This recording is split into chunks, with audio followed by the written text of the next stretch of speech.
Salut à tous, je vous retrouve enfin pour le deuxième update du mois de février. J'ai carrément du retard. Je le sais, je le dis aussi dans le book haul que je vous ai toujours pas posté d'ailleurs, qui est filmé depuis quasiment une semaine mais qui n'est toujours pas posté. Je m'excuse du fond du cœur pour le retard que j'ai pris, je me suis un peu laissée prendre par les événements, j'ai un peu lâché tout ça, et accessoirement cet update là et les chroniques qui concernent les livres là, j'ai eu vachement de mal à me pencher dessus parce que je vais vous parler de 3 relectures. Et 3 relectures qu'en plus de ça j'ai déjà chroniqué sur le blog, donc j'avais beaucoup de mal à vous en parler, à trouver des choses pertinentes à vous en dire. J'ai beaucoup hésité à faire une vidéo à ce sujet, à faire un update vraiment à ce sujet ou à l'ancrer dans un autre update, mais je me suis dit que si je pouvais quand même trouver des choses à vous en dire, ce sera sans doute l'update le moins long de tous ceux que je peux faire. Mais j'avais quand même envie de vous en parler, de même que j'avais envie de les chroniquer en me disant bah voilà, j'ai un peu de recul, enfin un peu de recul, pas forcément, mais disons que c'est une relecture, il y a peut-être des choses que j'avais pas forcément relevées la première fois que j'ai fait cette chronique, etc. Mais c'est vrai qu'au final ça donne des chroniques très courtes avec très peu de choses de dire en manière... Enfin, il n'y a pas beaucoup de matière, on va dire. Bon, on va commencer tout de suite, donc je vais vous parler des 3 premiers tomes de The Mortal Instrument, donc La Cité des Ténèbres, La Cité des Cendres et La Cité de Verre. Donc je vous en ai un peu parlé il n'y a pas si longtemps que ça, puisque quand j'ai terminé la saga des origines, j'ai pris la décision de relire la saga principale et je me suis offert tous les tomes. Ou on m'a les a offerts, enfin voilà, bref, voilà, on va dire que j'ai craqué mon slip mais on m'y a aidé, voilà. Donc je suis très contente d'avoir cette saga et j'avoue que dès que en fait, j'ai eu le tome 6 en ma possession, j'ai terminé ma lecture en cours et j'ai attaqué la saga, parce que c'est vrai que depuis que j'avais lu les origines, j'avais très envie de me replonger dans la saga de base que j'avais vraiment beaucoup aimé. J'ai lu les 4 premiers tomes et là j'ai attaqué il y a quoi, il y a 2-3 jours peut-être, le tome 5, donc qui est enfin une découverte et non plus une redécouverte, donc je suis très contente. Je commence tout de suite en vous présentant un petit peu de quoi ça parle la saga. Je vous préviens d'avance d'ailleurs que je pense que je vais parler un peu globalement des 3 tomes. Je vais essayer quand même de parler de chaque de manière un peu découpée, mais globalement je vais vous parler des 3 tomes ensemble, parce que c'est vrai que comme c'est une saga que j'ai tout lu d'un coup, c'est un peu compliqué de vous découper tout ça, et c'est encore plus compliqué dans la mesure où je les ai déjà lus. Donc cette saga, on va y retrouver Clary, une adolescente de 15-16 ans. Elle a 15 ans au tout début du premier tome et elle a 16 ans dans le tome 1, donc voilà, on va dire qu'elle a 16 ans plus généralement dans la saga.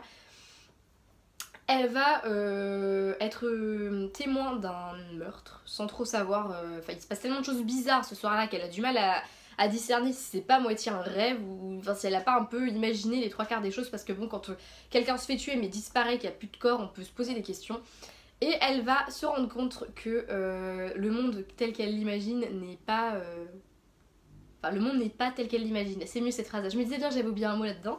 Donc, le monde n'est pas tel qu'elle l'imagine et qu'il y a des créatures obscures. Donc, comprenez par là des démons, des vampires, des loups-garous, etc., qui vivent sur Terre tout comme elle.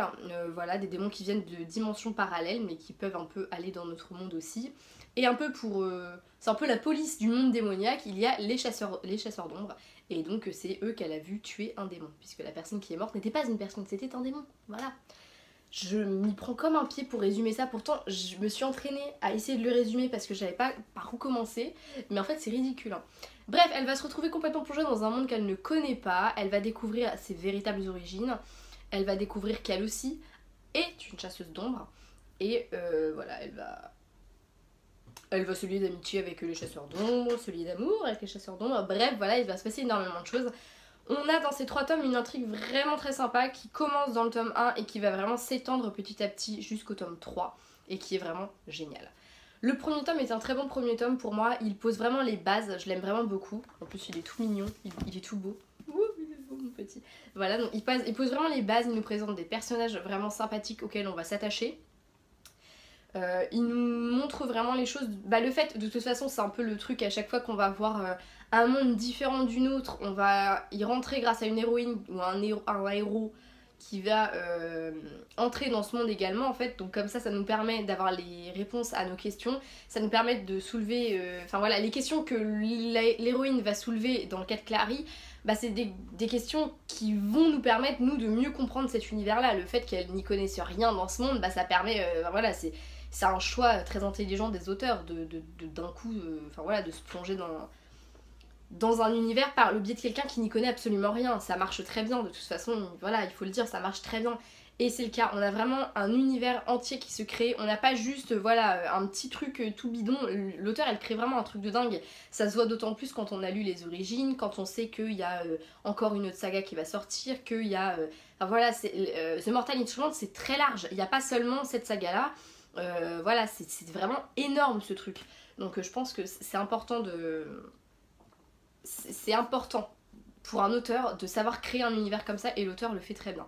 Elle pose vraiment de très bonnes bases dans ce premier tome parce que non seulement on a les bases de l'univers qui se crée avec ce côté Clary qui va découvrir cet univers petit à petit et il y a l'intrigue qui va aussi se mettre en place avec la mère de Clary qui disparaît, la traque des instruments mortels, etc., etc. Et petit à petit il y a vraiment tout un truc qui se crée, un fil conducteur qu'on va suivre au fur et à mesure des 3 tomes. Le tome 2 est très bon également, tout simplement parce que on a un peu tous les ingrédients qu'on peut attendre d'une suite.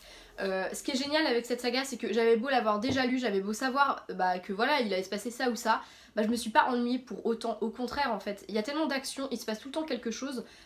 Du coup, on ne peut pas s'ennuyer. Voilà, ça peut très bien être des intrigues avec les personnages. Par exemple, Clary qui va tomber amoureuse de Jace, et réciproquement.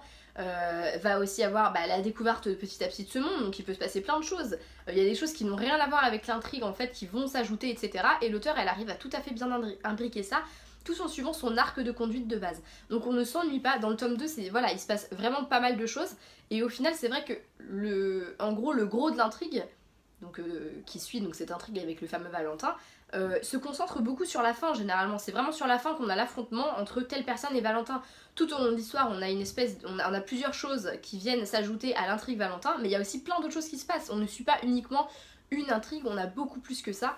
Et vraiment, ce tome 2, moi je l'adore. Enfin, de toute façon, j'adore le tome 1, j'adore le tome 2, j'adore le tome 3. Je crois que le tome 3 reste mon préféré dans l'immédiat de ceux que j'ai lus, parce qu'il est vraiment génial. Donc ce tome 3, déjà, il est quand même vachement plus gros que les autres. Enfin, je vais pas montrer les autres, donc ça vous avance pas grand chose.